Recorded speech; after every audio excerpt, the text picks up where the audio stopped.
À bord d'un minibus ce vendredi, le Premier ministre fait sa tournée d'inspection.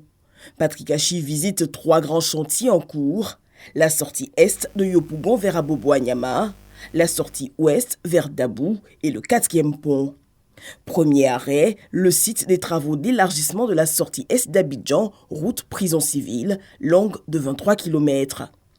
Autre escale clé, le stade des Bampé et ses voies d'accès indispensables pour la CAN 2023.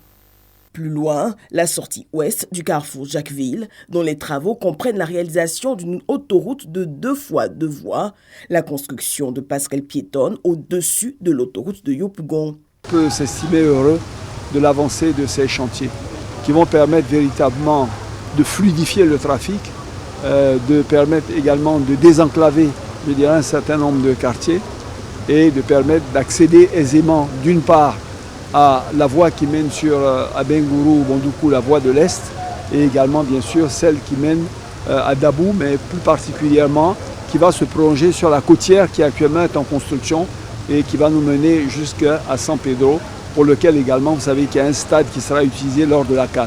Mais nous sommes relativement confiants avec les échanges que nous avons eus avec les entreprises et les quelques actions qui restent à mener pour pouvoir permettre de poursuivre dans les délais convenus. Ces chantiers-là vont être pris assez rapidement. À ce jour, plusieurs de ces chantiers devraient être déjà livrés, mais connaissent un retard du fait de la crise Covid qui a occasionné d'importants ralentissements.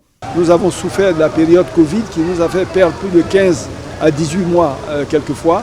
Donc ça a décalé l'achèvement de ces travaux, pour certains à la fin de l'année 2022, pour d'autres à la fin de l'année 2023. Autre point clé, celui du social, les populations déguerpies de ces zones. Pour celles qui ne sont pas propriétaires des bâtis, en général, on leur donne un certain nombre de mois de loyer qui leur permettent donc de trouver un logement ailleurs. Pour ceux qui sont propriétaires, on leur paye l'équivalent donc des bâtiments pour qu'ils puissent effectivement aller construire ailleurs.